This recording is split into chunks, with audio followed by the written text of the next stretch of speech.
En la víspera de Navidad, mi hijo me dijo que no había espacio para mí en su mesa y que era mejor que regresara a mi casa y pasara mi Navidad sola. Me tragué las lágrimas y le di gracias a Dios por no haberle entregado el cheque de $100,000 que guardé por décadas para dárselo de regalo. Todavía estaba en mi bolso, junto con el resto de mi dignidad. Pero esa noche tomé una decisión que cambiaría nuestras vidas para siempre. Al día siguiente, solo dejé una carta en la puerta de su casa y cuando él la leyó, comenzó a gritar de desesperación. Pero antes de continuar, asegúrate de ya estar suscrito al canal y escribe en los comentarios: ¿desde dónde estás viendo este video? Nos encanta saber hasta dónde están llegando nuestras historias. La mañana del 24 de diciembre comenzó como cualquier otra para mí. Me desperté a las 6 a.m., como lo hago todos los días desde que me jubilé de la escuela donde enseñé por 40 años. El sol aún no había salido, pero yo ya estaba en la cocina preparando el tradicional pudín navideño que mi hijo Eduardo siempre adoró. Este año sería especial. Después de ahorrar durante toda mi vida, de haber vendido la casa donde crié a mi hijo sola después de la muerte prematura de mi marido, finalmente había logrado reunir una cantidad que cambiaría su vida: $100,000. Mientras batía los huevos, imaginaba el rostro de Eduardo cuando abriera el sobre con el cheque. A sus 45 años, mi hijo siempre hablaba de abrir su propio restaurante, pero nunca consiguió el capital necesario. Su esposa Vanessa, a quien conocí hace solo 3 años cuando se casaron, siempre pareció un poco distante conmigo, pero yo lo pasaba por alto. Después de todo, ganar una suegra a los 38 años no debe ser fácil. Terminé de preparar el pudín y comencé a arreglarme para el gran día. Elegí mi mejor vestido, uno azul marino que compré especialmente para la ocasión, y el collar de perlas que perteneció a mi madre. El taxi que pedí llegó puntualmente a las 5 p.m. Eduardo vivía a unos 40 minutos de mi pequeño apartamento, en un barrio más elegante de la ciudad. Durante el trayecto, mi corazón latía aceleradamente.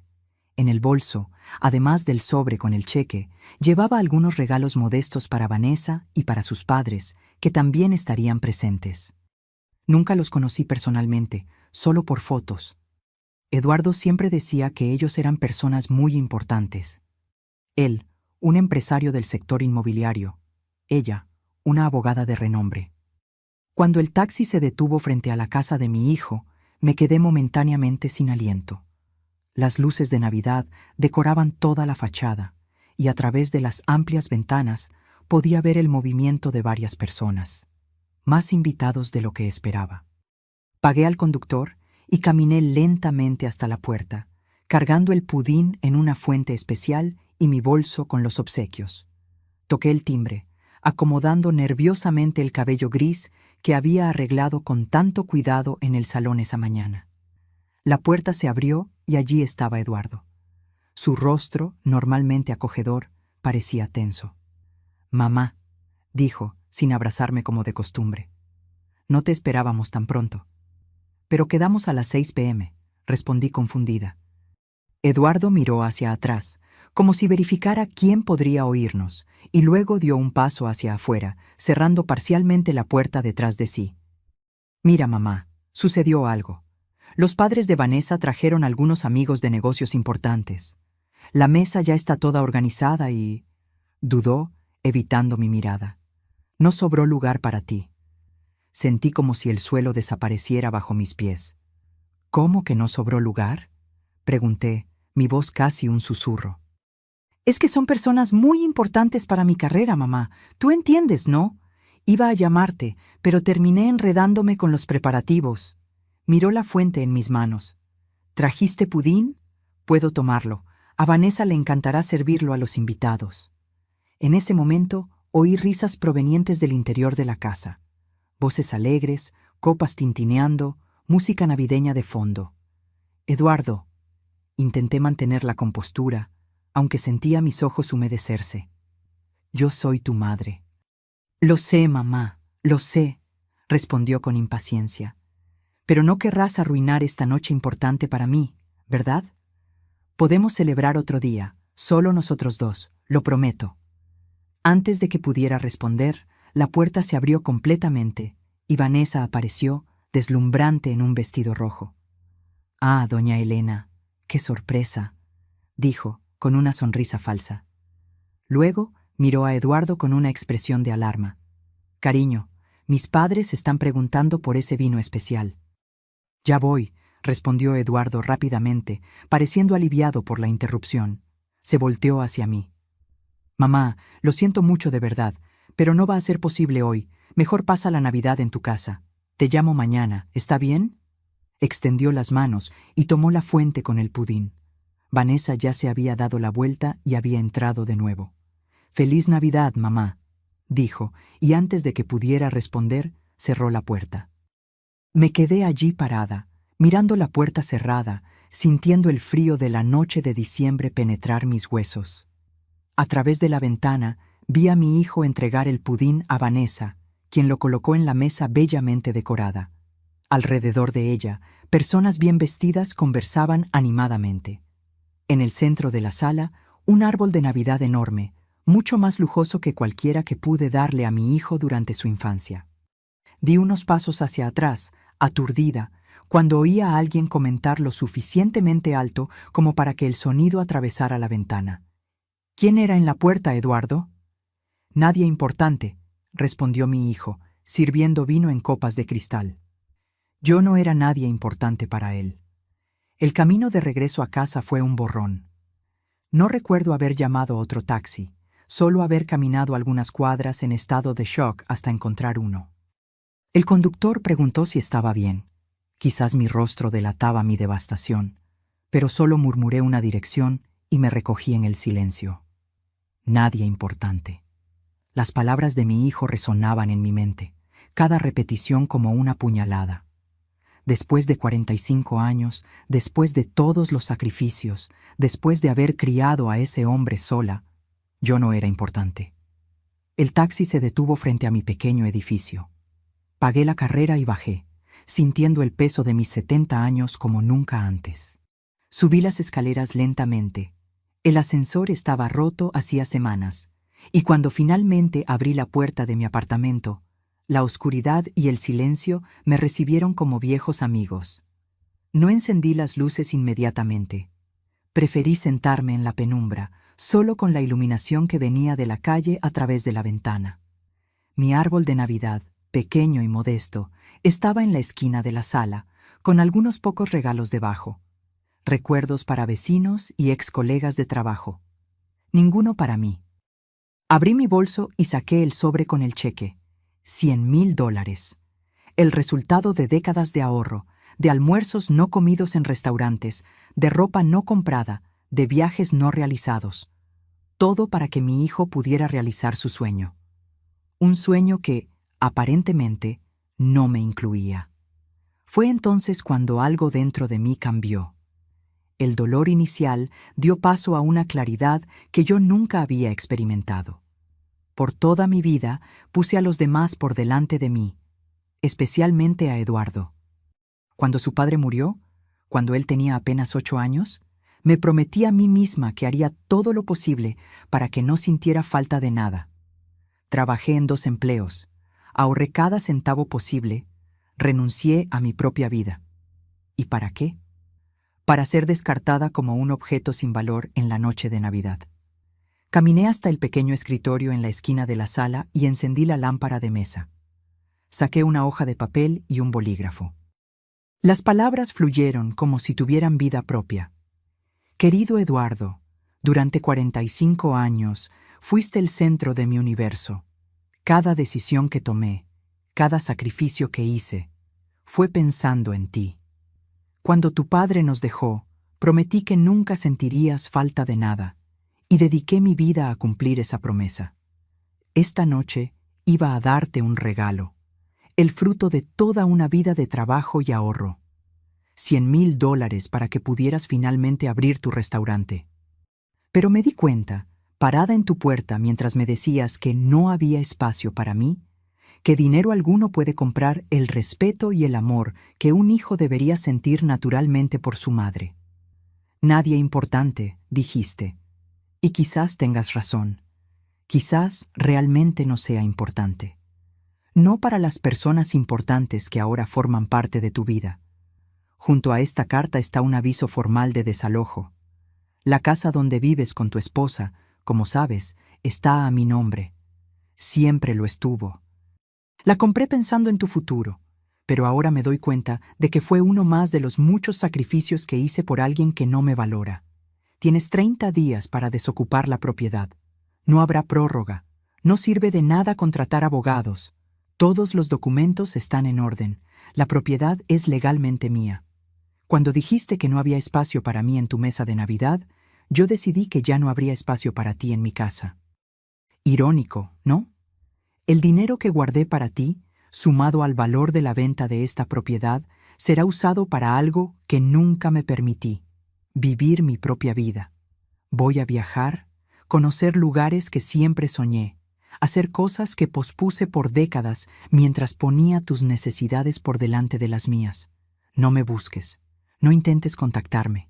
Cuando, y si, esté lista, me pondré en contacto. Feliz Navidad, Elena. Tu madre, que aparentemente no es lo suficientemente importante para un lugar en tu mesa, pero sí lo suficientemente importante para ser la dueña del techo bajo el cual duermes. Releí la carta varias veces, lágrimas silenciosas escurriendo por mi rostro. Luego, doblé el papel cuidadosamente, lo puse en un sobre y lo guardé en el bolso. De madrugada, antes de que amaneciera, la dejaría en la puerta de Eduardo. Miré alrededor de mi pequeño apartamento. Tantos recuerdos, tantos años, pero también tanto vacío. Me di cuenta de que ya no había nada reteniéndome allí. Mi hijo tenía su propia vida, una vida donde yo claramente no cabía. Mis padres ya habían partido hacía mucho tiempo. Amigos, pocos quedaban, la mayoría habiendo seguido el curso natural de la vida. Estaba sola, completamente sola en la noche de Navidad. Pero en lugar de sentirme derrotada, sentí un extraño sentido de liberación. Como si un peso enorme hubiera sido quitado de mis hombros, el peso de siempre poner a Eduardo por delante de todo, de vivir a través de él, de existir solo como la madre de Eduardo, y no como Elena, la mujer con sueños propios. Caminé hasta el dormitorio y abrí el armario. En el fondo había una maleta antigua, poco usada. La última vez que la utilicé fue en un viaje escolar, hace más de 10 años. La puse sobre la cama y comencé a separar algunas ropas. No muchas, solo lo necesario. El resto podría comprarlo en el camino. Mientras doblaba cada prenda cuidadosamente, una idea comenzó a tomar forma en mi mente. Una idea que, 24 horas antes, jamás habría considerado. La noche de Navidad fue larga y silenciosa. No pude dormir, así que pasé horas planeando lo que haría a continuación. La sensación de traición aún ardía en mi pecho, pero ahora había algo más fuerte: determinación. Por la mañana, incluso antes de que saliera el sol, ya estaba lista. Me vestí con cuidado, como si fuera para una ocasión especial, y en cierto modo lo era, el primer día del resto de mi vida. El viaje hasta la casa de Eduardo fue silencioso. Sentada en el asiento del pasajero, apretaba el sobre con fuerza entre mis dedos temblorosos. Mi conductor, un señor gentil que me había atendido otras veces, respetó mi silencio. Probablemente pensaba que era extraño que una señora de 70 años saliera la mañana después de Navidad para entregar una carta, pero no hizo preguntas. La mañana del día 26 tenía esa extraña calma post-festiva. A través de la ventana del taxi, observé las decoraciones navideñas que ahora parecían perder el brillo bajo la luz fría del día. Las calles estaban prácticamente vacías.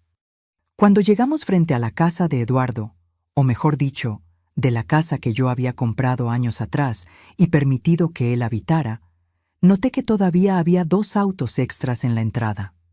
Reconocí uno como el de los padres de Vanessa. El otro probablemente pertenecía a algún amigo importante que se había quedado para el desayuno. ¿Puede esperar un momento, por favor?, le pedí al conductor. No tardaré.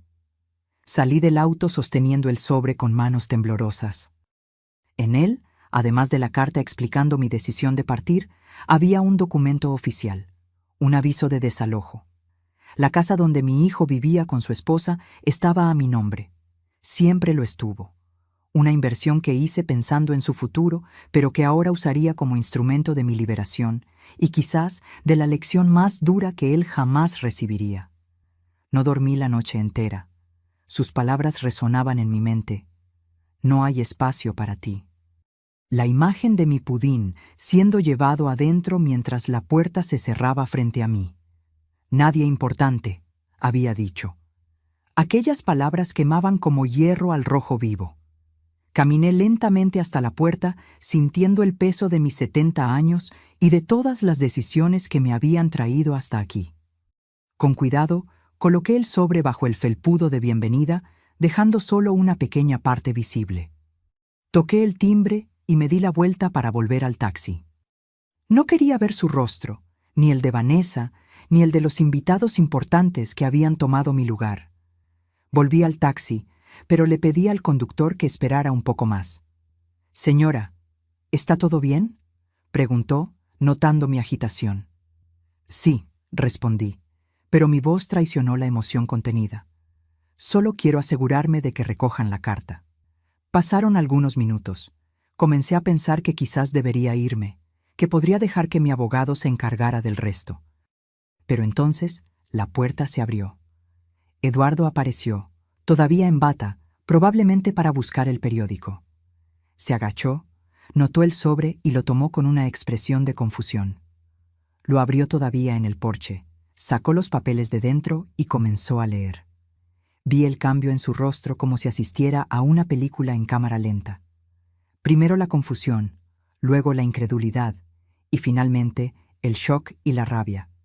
Su rostro, siempre tan compuesto y controlado, se contorsionó en una máscara de furia. «¿Qué?», gritó, tan alto que pude oír perfectamente a través de la ventana cerrada del taxi. «¿Esto es algún tipo de broma?». Salió a la acera, mirando a su alrededor frenéticamente. Sus ojos encontraron el taxi parado, y por un segundo nuestras miradas se cruzaron. El reconocimiento brilló en sus ojos. «¡Mamá!», gritó corriendo hacia el coche con los papeles arrugados en la mano. «¿Perdiste la cabeza?». El conductor me miró, alarmado. «Señora, podemos irnos, por favor», dije con calma, aunque mi corazón latía como un tambor dentro de mi pecho. El coche comenzó a moverse, pero Eduardo ya casi nos alcanzaba, golpeando la ventana con fuerza. «No puedes hacer esto. Esta casa es mía. Tú lo prometiste». Sus gritos eran una mezcla de rabia y desesperación. «Vieja ingrata, después de todo lo que hice por ti, ¿todo lo que él hizo por mí?». La ironía era tan grande que casi me río. Vanessa apareció en la puerta, todavía en pijama, seguida por sus suegros elegantemente vestidos. Todos miraban la escena con asombro. «¿Qué está pasando?», oí a Vanessa preguntar, su voz aguda cortando el aire de la mañana. «Mi madre enloqueció», gritó Eduardo agitando los papeles. «Nos está desalojando. Dice que tenemos 30 días para irnos». El taxi aceleró y dejamos atrás la imagen de mi hijo en su bata cara, gritando como un niño al que le negaron un juguete. Los papeles del desalojo ondeaban en su mano como una bandera blanca al revés, no de rendición, sino de guerra. Cuando llegamos a la esquina, mi teléfono comenzó a vibrar. «Eduardo». Lo ignoré. Vibró de nuevo. Vanessa esta vez. Apagué el aparato completamente. «Al aeropuerto, por favor», dije al conductor, sintiendo una extraña calma envolverme. «Tengo un vuelo a Lisboa en unas horas». Mientras nos alejábamos del barrio elegante donde mi hijo vivía, temporalmente, como ahora sabía, saqué de mi bolso el cheque de $100,000 que había planeado darle. Con un movimiento deliberado, lo rompí por la mitad, luego en 4 partes, luego en 8. Era el fin de un capítulo. El dinero que ahorré por décadas para darle a mi hijo, ahora sería usado para comenzar mi nueva vida. En cuanto al apartamento, mi abogado se encargaría de la venta tan pronto como terminara el plazo del desalojo. Eduardo y Vanessa tendrían que encontrar un lugar que cupiera en su presupuesto, un lugar donde, irónicamente, quizás no hubiera espacio para todas aquellas personas importantes. Miré por la ventana del taxi hacia el cielo claro de aquella mañana post-Navidad. Por primera vez en muchos años, sentí el dulce sabor de la libertad. Y era más delicioso que cualquier pudín de Navidad. Durante el trayecto, saqué mi celular del bolso.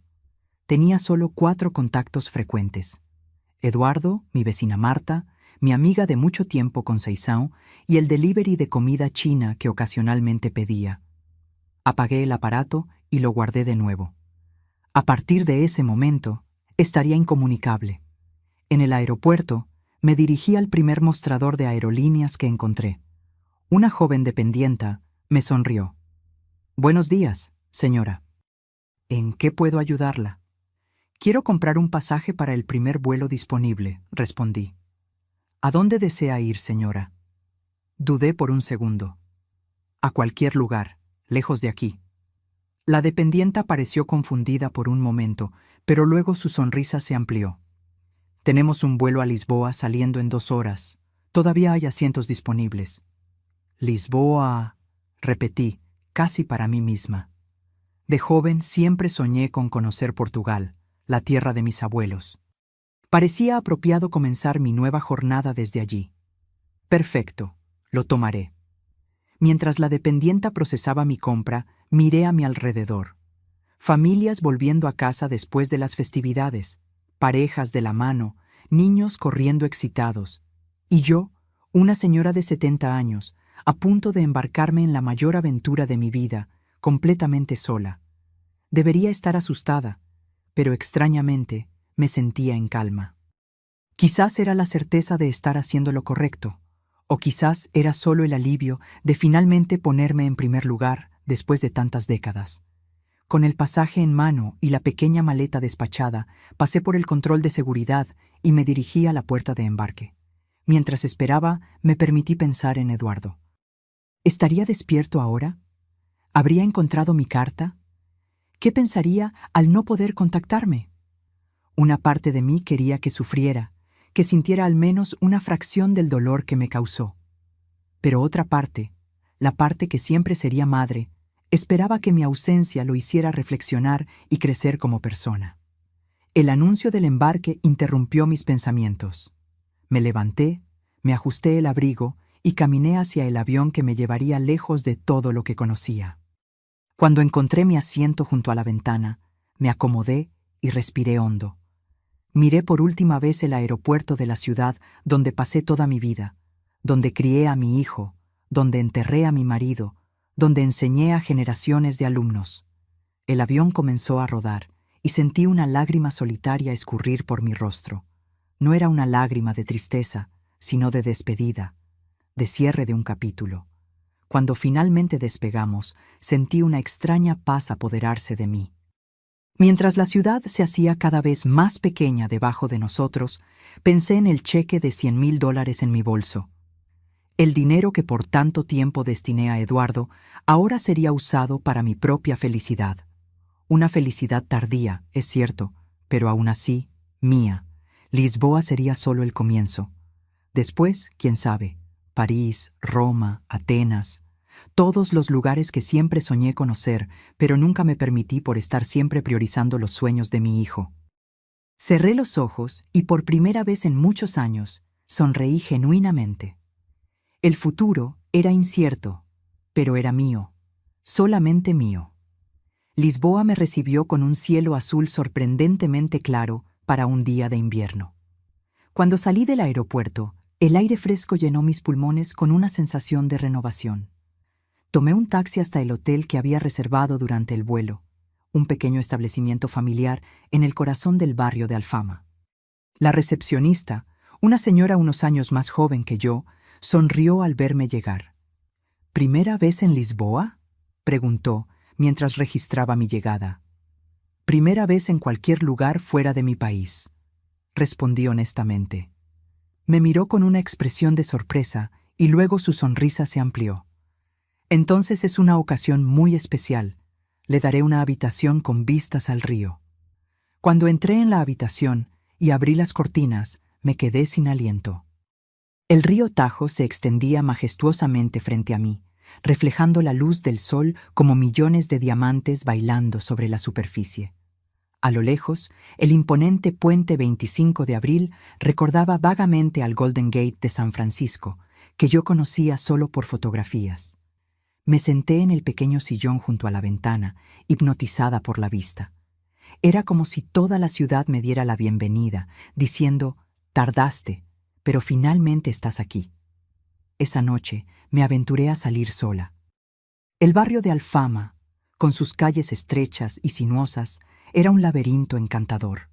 Encontré un pequeño restaurante donde una mujer cantaba fado, esa música portuguesa llena de saudade y melancolía que parecía hablar directamente a mi alma. Mientras saboreaba un bacalao a brás y un vaso de vino verde, me di cuenta de que no pensaba en Eduardo desde que había aterrizado. Era como si, con la distancia física, también hubiera creado una distancia emocional. No es que lo hubiera olvidado, eso sería imposible, pero el dolor que sentía se había transformado en algo diferente, menos agudo. En los días que siguieron, exploré cada rincón de Lisboa. Visité el castillo de San Jorge, desde donde contemplé toda la ciudad. Paseé por los elegantes barrios de Chiado y Príncipe Real. Probé los famosos pasteles de Belém. Crucé el río para conocer la estatua del Cristo Rey. En cada lugar encontraba personas, turistas como yo o locales, con quienes conversaba brevemente. Sin el peso de ser la madre de Eduardo, era solo Elena, una viajera curiosa descubriendo el mundo. Después de 2 semanas en Lisboa, decidí que era hora de continuar mi jornada. Europa entera estaba a mi disposición, y yo tenía recursos suficientes para explorar a mi antojo. Elegí París como próximo destino. La ciudad luz siempre ejerció un fascinio sobre mí, principalmente por los libros que leía. Reservé un billete de tren. Quería ver el paisaje cambiar gradualmente, algo imposible en un avión. La noche antes de partir, mientras empacaba mi maleta, encendí mi celular por primera vez desde que había dejado el país. Inmediatamente, decenas de notificaciones inundaron la pantalla. Mensajes de voz, SMS, correos electrónicos, todos de Eduardo. Mi corazón se disparó. Por un momento, pensé en escuchar los mensajes, leer los correos, saber lo que mi hijo tenía que decir. Pero entonces recordé el dolor, el nadie importante, la puerta cerrada en la noche de Navidad. Apagué el celular de nuevo sin abrir ningún mensaje. No estaba lista. Quizás nunca lo estaría. Al día siguiente, embarqué en el tren hacia París con el corazón más ligero de lo que imaginaba ser posible. El paisaje que pasaba por la ventana era como una película. Campos verdes, pequeñas villas, montañas a lo lejos. En cada kilómetro que el tren avanzaba, me sentía más distante de la persona que fui y más cerca de la persona en la que me estaba convirtiendo. París superó todas mis expectativas. La Torre Eiffel, el Louvre, Notre Dame, todavía en reconstrucción después del incendio, Montmartre, cada lugar parecía salido directamente de un sueño. Me alojé en un pequeño hotel en Le Marais, un barrio lleno de vida e historia. En un café cerca de mi hotel conocí a Marie, una viuda francesa de mi edad que se convirtió en mi primera amiga verdadera en esta nueva fase de la vida. Ella me mostró un París que los turistas rara vez ven. Pequeñas librerías escondidas, jardines secretos, los mejores lugares para observar la puesta de sol sobre el Sena. «Nunca es demasiado tarde para empezar de nuevo», me dijo Marie una tarde, mientras tomábamos té en su acogedor apartamento. Mi marido murió hace 5 años y pensé que mi vida había terminado, pero luego me di cuenta de que todavía tenía mucha vida por delante. Sus palabras resonaron dentro de mí. Yo también tenía mucha vida por delante, a pesar de mis 70 años, y estaba determinada a vivirla plenamente. Los meses pasaron y yo continuaba mi viaje por Europa. Después de París vino Roma, con sus ruinas antiguas e iglesias majestuosas. Luego Florencia, donde el arte renacentista me dejó sin aliento. Venecia y sus canales serpenteantes. Barcelona con la arquitectura fantástica de Gaudí. Ámsterdam y sus museos incomparables. En cada ciudad creaba una pequeña rutina. Encontraba un café donde tomaba mi desayuno diariamente. Hacía amistad con los camareros. Descubría los rincones menos turísticos. Ya no me sentía como una extranjera. El mundo entero se había convertido en mi hogar. Fue en Viena, casi 6 meses después de mi partida, que finalmente me armé de valor para revisar mis mensajes de nuevo. Sentada en un café elegante en la Ringstrasse, con una porción de Sachertorte frente a mí, encendí mi celular. Cientos de notificaciones, mensajes de voz de Eduardo, cada vez más desesperados a medida que el tiempo pasaba. Correos electrónicos implorando noticias mías. Incluso mensajes de Vanessa, su esposa, algo que jamás esperaría. Con las manos temblorosas abrí el primer correo electrónico. «Mamá, ¿dónde estás? Por favor, llámame, estoy preocupado». Continué leyendo los mensajes, cada uno más desesperado que el anterior. Otro, una semana después. «Mamá, ya busqué en todos los hospitales de la ciudad. Fui a tu apartamento, hablé con tus vecinos. Nadie sabe de ti. Por favor, solo dime que estás bien». Y otro, un mes después. «Mamá, contraté un detective para encontrarte. Descubrió que tomaste un vuelo a Lisboa. Estoy pensando en ir hasta allá. Necesito verte, pedirte perdón. Por favor, responde». Los mensajes de voz eran aún más angustiantes. En el primero, Eduardo parecía irritado, como si mi partida fuera un inconveniente para él. «Mamá, ¿qué historia es esta del desalojo? No puedes hacernos esto. Llámame inmediatamente». Pero en los siguientes, su voz temblaba, a veces entrecortada por sollozos.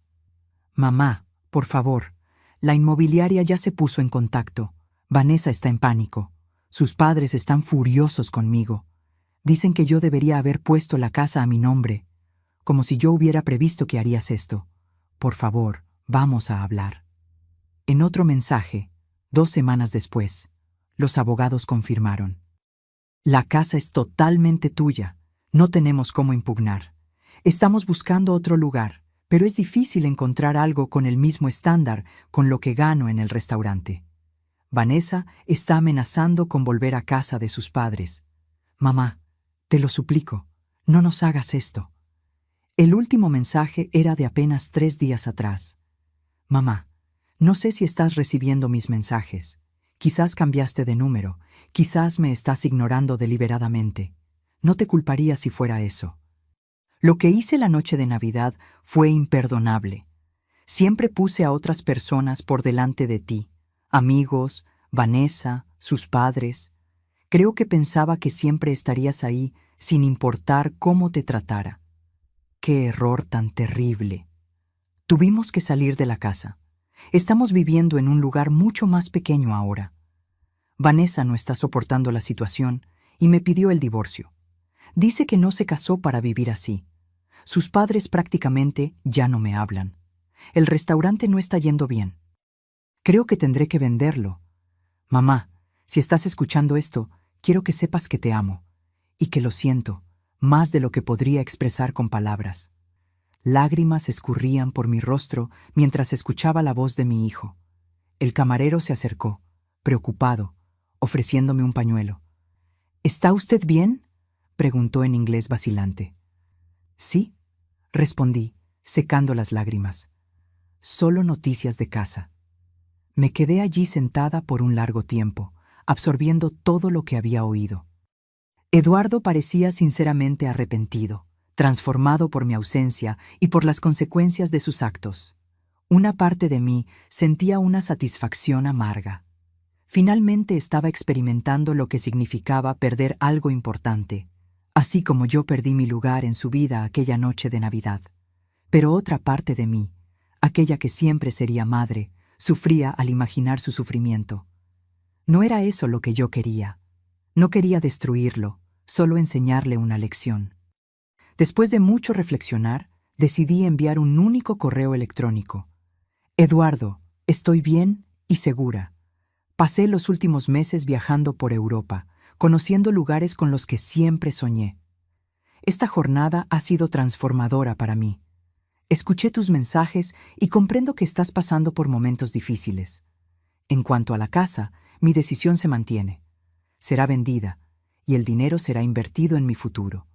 Un futuro que pospuse por décadas mientras priorizaba el tuyo. Creo en tu arrepentimiento, y eso es importante. A veces necesitamos perder algo para entender su verdadero valor.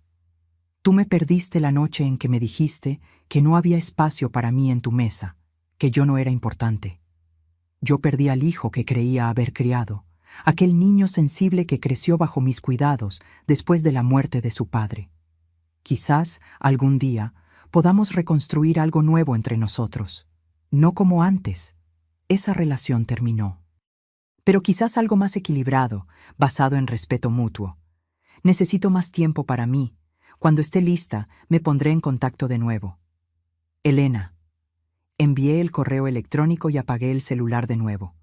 Pagué mi cuenta y salí a caminar por las calles de Viena, sintiéndome simultáneamente más ligera y más pensativa. En las semanas que siguieron, continué mi jornada, ahora rumbo al norte de Europa. Visité Praga, Berlín, Copenhague, Estocolmo. En cada lugar, pensaba en Eduardo, en cómo estaba lidiando con los cambios en su vida. A veces, casi llamaba, pero siempre retrocedía en el último momento. Aún no era la hora. Fue en una pequeña ciudad costera en Noruega, observando el fenómeno de las auroras boreales por primera vez, que tuve una epifanía.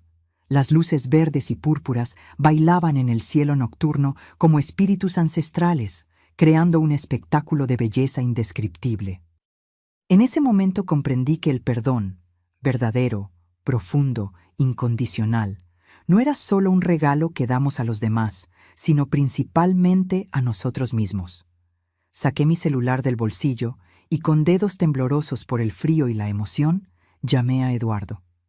El teléfono sonó varias veces antes de que él contestara. Cuando finalmente oí su voz, mi corazón se disparó. ¿Hola? Sonaba vacilante, como si no reconociera el número internacional. Eduardo. Mi voz flaqueó. Soy yo. Silencio del otro lado de la línea, luego un suspiro entrecortado que parecía un sollozo contenido. ¿Mamá? ¿Mamá? ¿Eres tú de verdad? Sí, hijo. Mi voz estaba más firme ahora. Soy yo. Dios mío, mamá, ¿dónde estás? ¿Estás bien? ¿Por qué tardaste tanto en contactar? Las preguntas vinieron en un torrente desesperado. Estoy en Noruega, respondí con calma. Estoy observando las auroras boreales en este exacto momento. Es el espectáculo más increíble que jamás he visto. ¿Noruega? Eduardo parecía confundido. Mamá, ¿tú has estado viajando por todo el mundo todo este tiempo? Sí, respondí con sencillez. Estoy conociendo todos los lugares con los que siempre soñé y descubriendo quién soy cuando no estoy siendo solo tu madre. Otro silencio, más largo esta vez. Cuando Eduardo habló de nuevo, su voz estaba embargada. Yo lo arruiné todo, ¿no es así? La noche de Navidad. Tú venías a visitarnos, con aquel pudín que siempre hiciste para mí, y yo te mandé a irte. Sí, respondí, sin rodeos. No había motivo para negar o suavizar lo que sucedió. Fue doloroso, Eduardo. Más doloroso que cualquier cosa que haya experimentado. Mamá, nunca me lo voy a perdonar. Cuando leí tu carta, cuando recibí el aviso de desalojo, fue como despertar de una pesadilla para descubrir que la realidad era aún peor. Cerré los ojos, dejando que las lágrimas escurrieran libremente por mi rostro. Encima de mí, las luces de la aurora continuaban su danza etérea. ¿Qué pasó después de que partí?, pregunté. Mencionaste en los mensajes que tuvieron que dejar la casa, que Vanessa pidió el divorcio. Eduardo suspiró profundamente antes de responder. Cuando encontré tu carta y el aviso de desalojo la mañana después de Navidad, entré en pánico.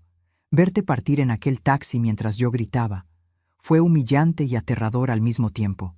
Intenté llamar, pero tu teléfono estaba apagado. Fui a tu apartamento, pero la vecina dijo que habías entregado las llaves, que te estabas mudando. Hizo una pausa y pude oír su respiración entrecortada. Después de algunas semanas, cuando me di cuenta de que realmente te habías ido, tuve que enfrentar la realidad del desalojo. Contraté un abogado, pero fue inútil. La casa estaba de verdad a tu nombre, y el contrato que teníamos era solo verbal. Tuvimos 30 días para salir. ¿Y a dónde fueron?, pregunté suavemente. Alquilamos un apartamento mucho más pequeño, al otro lado de la ciudad. Vanessa lo odió desde el primer día. Estaba acostumbrada al lujo, al espacio. El divorcio fue inevitable, en realidad. Volvió a casa de sus padres hace 2 meses. Lo siento, dije, y realmente lo sentía. Nunca deseé que mi hijo sufriera tanto, solo que entendiera el valor del respeto y del amor familiar. No lo sientas, respondió Eduardo con una firmeza que me sorprendió. Fue lo mejor que podría haber pasado. Me di cuenta de que mi matrimonio era tan vacío como la manera en que te traté aquella noche. Vanessa solo estaba conmigo por el estatus, por el dinero, por la apariencia. Cuando perdimos la casa, cuando las cosas se pusieron difíciles, simplemente se rindió. ¿Y el restaurante?, pregunté, recordando su último mensaje. Lo vendí hace 1 mes, respondió, y para mi sorpresa, no había tristeza en su voz. Me di cuenta de que nunca fue realmente mi sueño. Era solo algo que hacía para impresionar a los demás, para parecer exitoso a los ojos de los padres de Vanessa, de los amigos importantes. ¿Y qué estás haciendo ahora? Volví a dar clases de cocina, dijo, y pude sentir una sonrisa en su voz. ¿Recuerdas cómo siempre me gustaba enseñar, incluso cuando era adolescente? Tengo un pequeño estudio ahora, nada lujoso, pero es mío. Los alumnos son personas comunes que realmente aman la comida, no aquellos que solo quieren publicar fotos en las redes sociales. Una ola de orgullo inesperado me invadió. Este se parecía más al Eduardo que yo conocía, el niño que creció bajo mis cuidados. Eso suena maravilloso, hijo, dije sinceramente. Nos quedamos en silencio por unos momentos, cada uno absorbiendo los cambios dramáticos que habían ocurrido en nuestras vidas. ¿Vas a volver algún día, mamá?, preguntó finalmente, su voz casi infantil en su vulnerabilidad. Miré de nuevo el cielo nocturno donde las auroras continuaban su espectáculo mágico. Aún no lo sé, Eduardo. Este viaje ha sido importante para mí. Estoy conociendo partes de mí misma que ni siquiera sabía que existían. Entiendo, respondió, aunque pude sentir su decepción. ¿Tú crees que algún día podrás perdonarme? La pregunta quedó en el aire, cargada de esperanza y miedo. Eduardo, respondí con calma, ya estoy en el camino del perdón. Pero perdonar no significa olvidar o volver a lo que éramos antes. Significa que elegí no dejar que el dolor del pasado determine mi futuro. Tienes todo el derecho de no querer verme nunca más, dijo, con la voz embargada. No es eso, corregí gentilmente. Solo necesito terminar este viaje que comencé. Necesito descubrir quién es Elena, además de ser la madre de Eduardo. ¿Y quién es ella?, preguntó, con genuino interés. Sonreí para mí misma, observando las luces danzantes en el cielo. Estoy descubriendo que es valiente, curiosa, aventurera, alguien que aprecia el arte y la música, que no tiene miedo de conversar con extraños, que logra manejarse en países donde ni siquiera habla el idioma. Siempre fuiste todo eso, mamá, dijo Eduardo suavemente. Yo fui el que nunca lo vio. Las lágrimas volvieron a escurrir por mi rostro, pero ahora eran diferentes. No de rencor, sino de reconciliación. En cuanto al dinero de la venta de la casa, continué, ya decidí lo que voy a hacer con él. Es tuyo, mamá. Tienes todo el derecho. Voy a comprar una pequeña casa en Portugal, interrumpí. En la costa, no muy lejos de Lisboa, un lugar donde pueda establecerme, tener mi propio jardín, despertar escuchando el mar todos los días. Parece perfecto, dijo, y pude sentir que hablaba sinceramente. Y si un día quieres visitarme, añadí, habrá una habitación para ti, un lugar en mi mesa. Siempre. Oí un sollozo ahogado del otro lado de la línea. Me encantaría eso, mamá, más que cualquier cosa. Volveré eventualmente para buscar algunas cosas, resolver asuntos pendientes, prometí. Pero cuando vuelva, será en mis propios términos, como la mujer en la que me estoy convirtiendo, no solo como tu madre. No puedo esperar para conocer a esa mujer, respondió, y pude oír la sonrisa en su voz. Conversamos por un tiempo más antes de despedirnos, prometiendo mantener contacto regular. Cuando colgué el teléfono, sentí como si un círculo se hubiera cerrado, pero no completamente. Había aún capítulos por escribir en esta historia. El dinero del desalojo, sumado al que había ahorrado por décadas para dárselo a Eduardo, ahora sería invertido en mí misma. La ironía no me pasaba desapercibida. La casa que compré pensando en el futuro de mi hijo terminó convirtiéndose en el instrumento de mi liberación financiera y emocional. En los meses siguientes, mantuve contacto regular con Eduardo. Intercambiábamos correos electrónicos semanalmente, a veces hacíamos videollamadas.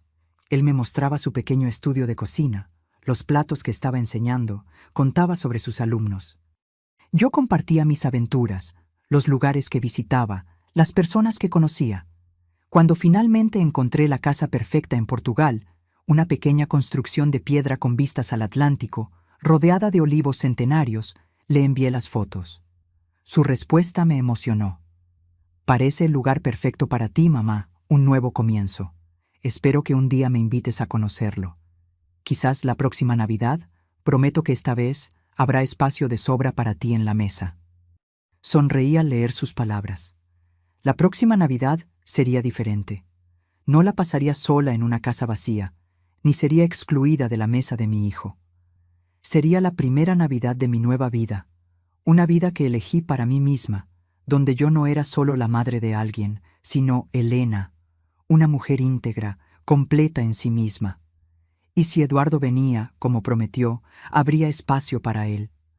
No porque fuera mi hijo, sino porque ahora parecía ser alguien que me gustaría tener en mi mesa.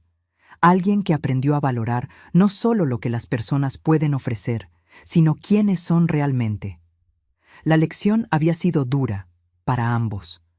Pero como frecuentemente sucede con las lecciones más valiosas de la vida, fue necesaria. A veces es preciso perder algo para realmente aprender a valorarlo, y a veces es preciso abandonar la comodidad de lo familiar para descubrir quiénes somos realmente. Aquella Navidad que pasé sola en una casa vacía terminó siendo el regalo más valioso que jamás recibí. El regalo de redescubrirme y de enseñar a mi hijo el verdadero significado de la familia. Ahora, si te gustó esta historia, haz clic en suscribirte y dime en los comentarios, ¿qué parte te dejó boquiabierto? Y no olvides hacerte miembro para tener acceso a videos exclusivos que no publico aquí. Te espero allí.